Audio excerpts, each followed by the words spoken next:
Hey there, Gemini, and welcome now to Thursday. Well, overcast and I think feeling rather blah today for the twins of the zodiac. The moon, which is the focusing agent of our emotions, is focusing Geminis on their subconscious right now. So you're subconsciously emotionally charged.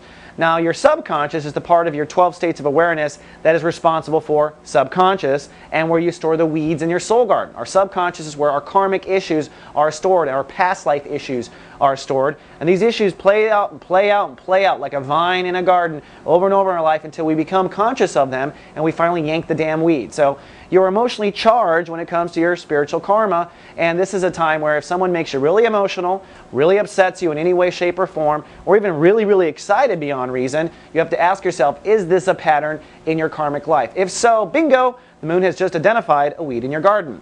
Now, zipping around the sun, we're in chapter 3 of Sun in Cancer. Today, Mercury, your ruling planet, is ruling the day, so I think you're going to be very sharp and very communicative. Say that 10 times. And when Mercury rules the day, it means it's time to seek out information or have important conversations.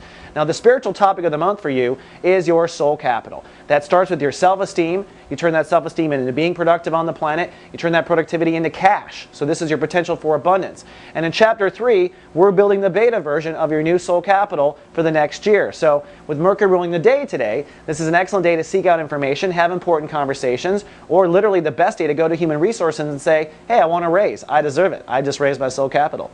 Then zipping around to Saturn, I want to talk about Saturn. It's in chapter 2 now of Virgo, and right now Saturn is telling us astrologers it's time to act on the chapter 2 issue. Now, if you're just logging in to Soul Garden, welcome.